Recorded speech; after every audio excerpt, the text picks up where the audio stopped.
సామర్థ్యం లేని విద్యా సంస్థల వాహనాల వల్ల విద్యార్థులు ప్రమాదాల బారిన పడిన సందర్భాలు చాలా ఉన్నాయి. అందుకే ప్రతి ఏటా విద్యా సంస్థల ప్రారంభానికి ముందే బడి బస్సులకు రవాణా శాఖ అధికారులు ఫిట్నెస్ పరీక్షలు నిర్వహిస్తారు. మరో 2 వారాల్లో విద్యా సంస్థలు ప్రారంభం కాబోతున్నాయి. గ్రేటర్ హైదరాబాద్లో రవాణా శాఖ ఇప్పటి వరకు ఎన్ని వాహనాలకు ఫిట్నెస్ పరీక్షలు నిర్వహించింది, ఇంకా ఎన్నిటికి పరీక్షలు నిర్వహించాల్సి ఉంది తదితర అంశాలపై హైదరాబాద్ జాయింట్ ట్రాన్స్పోర్ట్ కమిషనర్ రమేష్తో మా ప్రతినిధి శ్రీపతి శ్రీనివాస్ ముఖాముఖి. మరో 2 వారాల్లో విద్యా సంస్థలు ప్రారంభం కాబోతున్నాయి. అయితే ఇప్పటికే విద్యా సంస్థల బస్సులన్నీ కూడా ఫిట్నెస్ చేయించుకొని రోడ్డు ఎక్కేందుకు సిద్ధంగా ఉండాలి.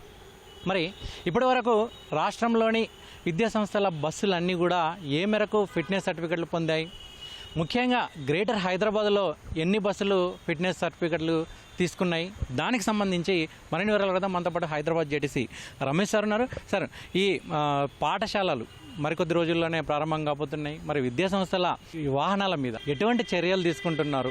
ఆల్రెడీ మనం May 15 తర్వాత ఫిట్నెస్ అయిపోతాయి ఈ వెహికల్స్ కన్నిటికి.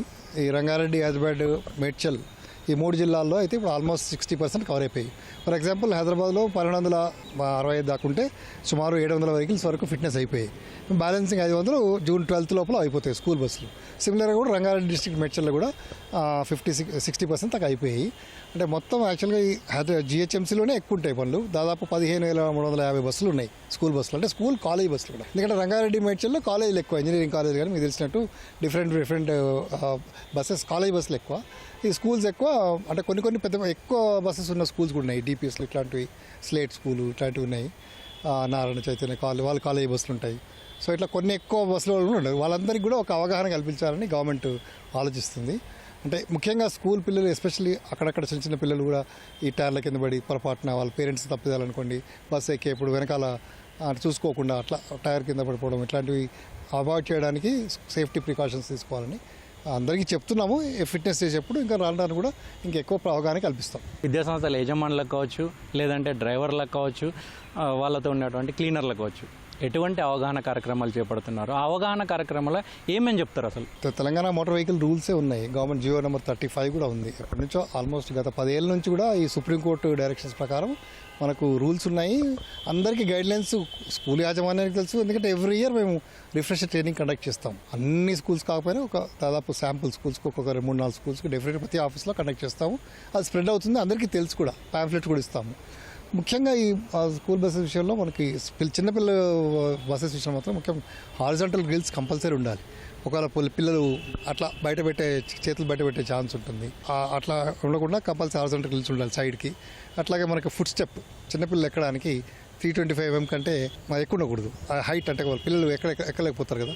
సో చిన్నపిల్లల విషయంలో చాలా జాగ్రత్త, అటెండెంట్కి ఉండాలి కంపల్సరీ. ఎక్కేప్పుడు దిగేప్పుడు వాళ్ళు చాలా జాగ్రత్తగా బస్సు దిగి వాళ్ళ పేరెంట్స్ దగ్గరికి వెళ్ళిపోవడం, తర్వాత మళ్ళీ దిగి మళ్ళీ బస్సు ఎక్కడం, ఇట్లాంటి అటెండెంట్ కంపల్సరీగా వాళ్ళు అబ్జర్వ్ చేస్తుంటేనే మనకు సేఫ్టీ ఉంటుంది. సేఫ్టీ మామూలుగా స్కూల్ హ్యాండ్ బ్రేక్స్ ఇవన్నీ కూడా సరిగ్గా పనిచేయాలి. వైపర్స్. విద్యాసంస్థల బస్సుల మీద పాఠశాల పేరు కానీ కళాశాల పేరు కానీ రాయకుండా ఉన్నటువంటి బస్సులు కూడా తిరుగుతున్నాయి. అంటే ఇటువంటి వాటి మీద ఎటువంటి చర్యలు తీసుకుంటారు? ముఖ్యంగా విద్యాసంస్థల బస్సులకు ఎటువంటి రూల్స్ అండ్ రెగ్యులేషన్స్ పాటించాలి? ఇప్పుడు compulsory school bus, college bus రంగానే కంపల్సరీ ఎల్లో కలర్ అయితే ఉండాలి. మీరు చెప్పినట్టు స్కూల్ బస్సు యాజమాన్య డీటెయిల్స్ పేరు రాయాలి, వాళ్ళ కాంటాక్ట్ డీటెయిల్స్ కూడా రాయాలి, డ్రైవర్ డీటెయిల్స్ కూడా రాయాలి.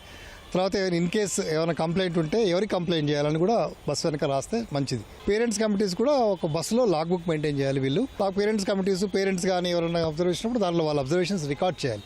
ఆ లాగ్ బుక్ మళ్ళీ యాజమాన్యాలు చూసుకుని, for example first aid box, దానిలో మెడిసిన్స్ లేకపోవడం, ఆ డ్రైవర్కి ట్రైనింగ్ లేకపోవడం, ఫస్ట్ ఎయిడ్ ఎలా ఇవ్వాలని తెలియకపోవడం, చిన్న ఇబ్బందులు అవుతాయి పడ్డప్పుడు పిల్లలు కానీ.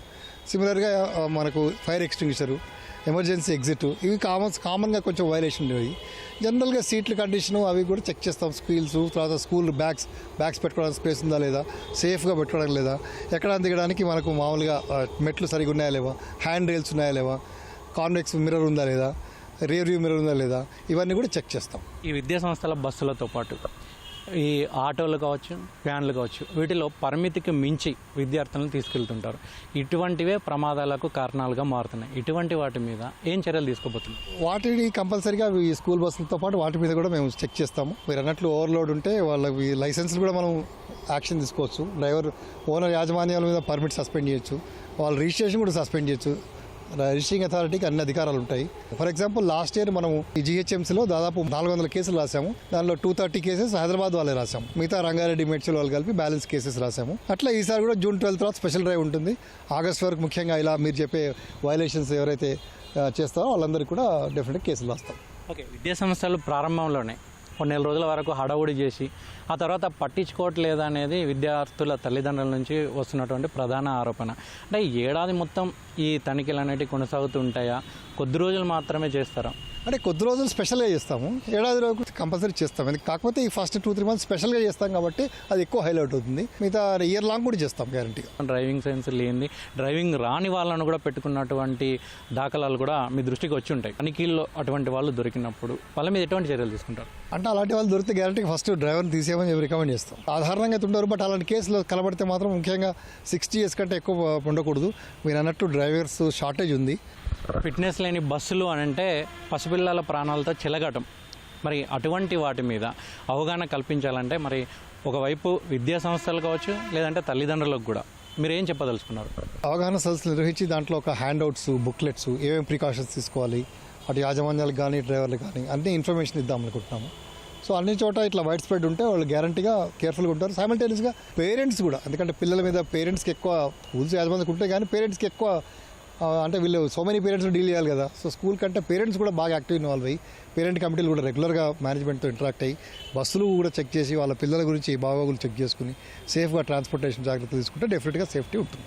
విద్యా సంస్థల మరో 2 వారాల్లో ప్రారంభమవుతున్న నేపథ్యంలో ఇప్పటికే ఫిట్నెస్ పరీక్షలు అన్నిటికి కూడా చేస్తున్నామంటున్నారు. ఇప్పటికే దాదాపు 50% పైగా ఫిట్నెస్ పరీక్షలు పూర్తి చేశామని, మరికొన్నింటికి కూడా ఈ 2 వారాల్లో పూర్తి చేస్తామని హైదరాబాద్ జెటిసి రమేష్ సార్ అంటున్నారు. కెమెరామెన్ చిరంజీవితో శ్రీనివాస్, ITV న్యూస్, హైదరాబాద్.